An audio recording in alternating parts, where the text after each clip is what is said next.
Do you hate your job and you're thinking about quitting? Well, maybe try being lazy instead. Stick around and I'll tell you more.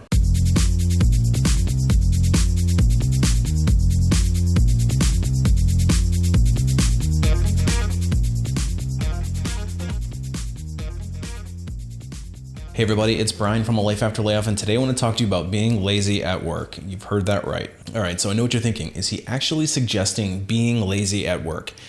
Not quite, but I want to share with you this new concept that's making waves in the workforce. It's kind of an extension of the Great Resignation. It's this concept called quiet quitting. And let me explain to you exactly what that is. So I posted this short video on my TikTok and the topic went absolutely nuts. And I got overwhelmed with the amount of people who had their own personal stories about quiet quitting. So if you're interested, check that out. But it got me thinking that this is a big topic and needs to be discussed. Now I want to stress this before we get into this video and before I get a bunch of comments of people saying, oh, you're advocating being lazy at your job. I'm actually not an advocate of taking the quiet quit route. I think it's better to treat yourself like a free agent and upgrade your situation. But I think quiet quitting is worth digging into a little deeper just so you can understand what exactly it is. So this is not a concept that I've made up.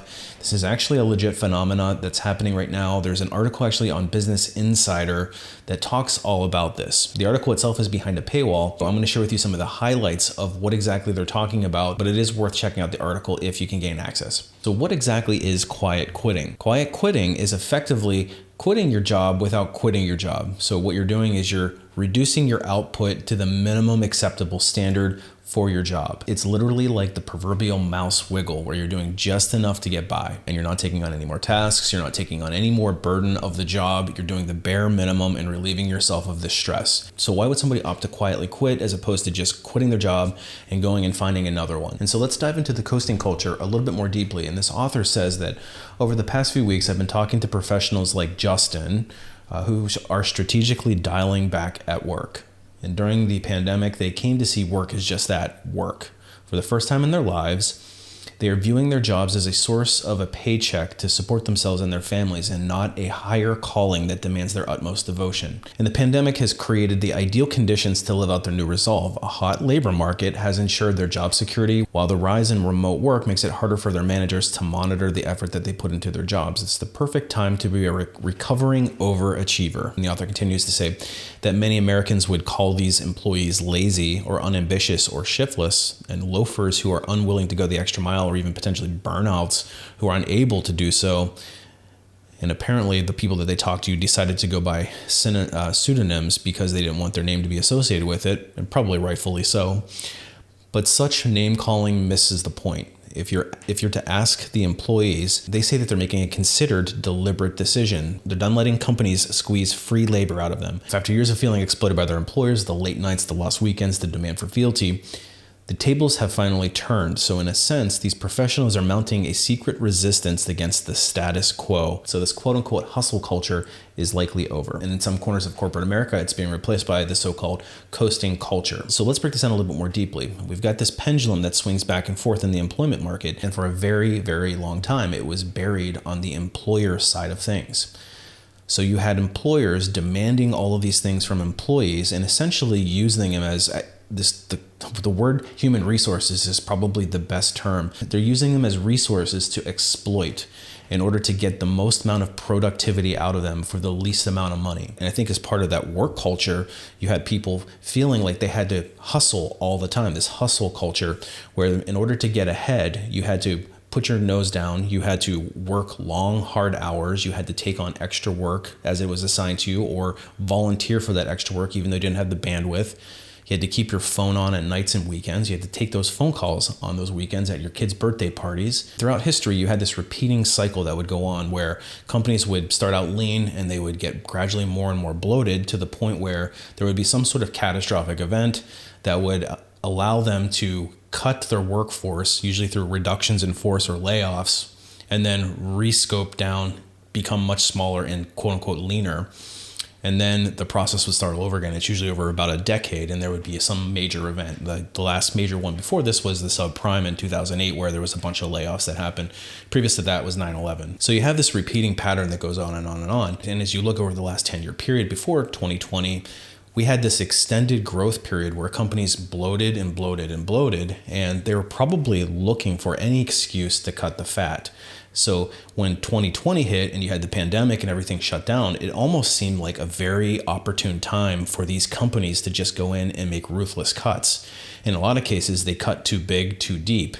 And I think that on some level fractured the workforce. And I honestly think that this is new uncharted territory. We haven't seen a shift towards the employee since the 1930s with the Fair Labor Standards Act being passed. And now we're in a market where these companies who overzealously made these super deep cuts suddenly found that the market shifted the other way, and it backfired on them because now the demand has come screaming back. And these employees who participated in this hustle culture leading up to this, who lost all those years of their lives that they can't get back, working over the weekends and missing their kids' birthday parties, suddenly found a sense of, or deep sense of betrayal, and really decided to reevaluate things. And to me, honestly, this is a very fascinating study in the history of work. I think at some point we'll look back in history at this period of time and say this was the seismic shift in the workplace. So you've got these employees who are suddenly reevaluating everything, whether or not they even want to do the hustle culture anymore, whether it was all worth it to them, the sacrifices that they made to basically get just thrown out like yesterday's trash. And I do think that there's a generational component to this because you have baby boomers who are now exiting the workforce and for the most part are really kind of at the tail end of that. And now you've got that being replaced with Gen Z who is coming in and their mentality about the workplace is completely different. Companies are going to be forced to reevaluate how they approach the work world and how they treat their employees because gone are the days of being loyal to a company for 20 years. In fact, it's almost become antiquated. If you stay in a company for 20 plus years, it's almost looked down upon in a way in certain circles in the workforce. And not only that, you also fall behind the employment curve. And in a lot of cases, unless you're getting promotional raises very frequently, you're probably behind on compensation as well. So the pendulum has now swung completely in the other direction, and there are a lot of people who've participated in the concept of the Great Resignation. I made another video about that. Actually, I made a couple videos that you should check out if you're interested in learning more about the Great Resignation period. But this is essentially an extension of it where people are deciding like, hey, you know, I've spent all this time and I've built up equity and maybe they have vacation time saved up. But essentially, a lot of people are looking at it saying, I'm no longer willing to work those long hours, but I don't really want to quit either. So they get into this coasting mentality where they're now just dialing it back because basically what happened during the 2020 layoff period is when they laid off all these people and then a few short months later, the work came screaming back. All the people that were left remaining in the workplace inevitably had to pick up the slack. So what happens is now they're piled on and they get burned out. And that's where a lot of the people are leaving and exiting the workplace is just saying, I have had enough of this. And so now the pendulum is swinging back the other way where people are no longer willing to get loaded down with all the work that they had been expected to do before. They're no longer willing to work long, hard hours. They're no longer willing to work over weekends. They're finally establishing employment boundaries in their lives. And I think that that's a really healthy thing because too long, employers behaving badly got away with it. And now, for the first time in a long time, employers have to start reevaluating how they treat their employees. And just to be clear, I'm not advocating that you quietly quit your job, slack off, and be lazy. But what I am advocating is that you take a long, hard look at your work situation, and if you're not truly happy with what you're doing or how your employer is treating you or where you're being compensated or the number of hours that you're being forced to work, you can reevaluate it at this point in time. I think the better route is to keep your resume up to date and strategically plan your exit. But if you feel like you're somebody that has built up a lot of equity, you have a lot of vacation time saved up, maybe you've got a 401k that you've been investing in, and you feel like maybe quitting isn't the best option for you,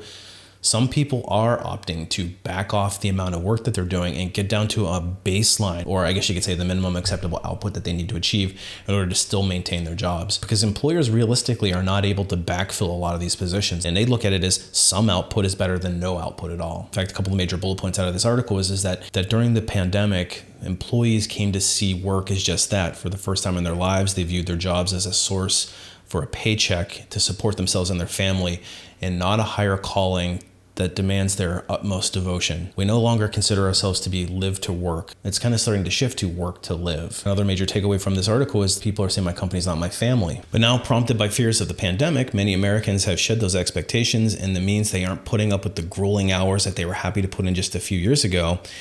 Everybody has spent decades leaning in. Now, to keep from topping over, many are deciding to lean back. So if you feel like you're burned out at work and you're no longer willing to put all the grueling hours in, some people are deciding to pull back the reins and get back some work-life balance. So what's your thoughts on the coasting culture? Is it just full of a bunch of slackers who need to get their lazy butts in gear? Or is it something legitimate and maybe even potentially something that you would entertain yourself? Leave a comment below and let me know. If you're somebody that's ready to make a change in your work situation, but you don't know where to start, that's actually something that I specialize in. I've got a website called lifeafterlayoff.com, which is loaded with tips and tricks, all from an insider's perspective. I also share some of my deepest and most intimate knowledge in the form of some training courses. First one is called Resume Rocketfuel. It's designed to teach you how to write a resume that is going to give you the best chance of getting noticed by those recruiters for that first round interview. But once you get that first round interview, it is up to you to sell yourself throughout the rest of the interviewing process. And that's where the ultimate Job Seeker Bootcamp comes in. It's going to take you through each step of that interviewing process, give you tips and tricks and everything that you need to be successful to ultimately land that dream offer. So if you're struggling in your job search, I highly encourage you to check it out. And I'm also available for some limited one-on-one private coaching. So if you think you need more personalized help, I would encourage you to check that out. You can find information at my website. I'll leave a link for that as well. I appreciate you watching. Happy coasting or happy hustling, whichever you prefer. We'll see you on the next one.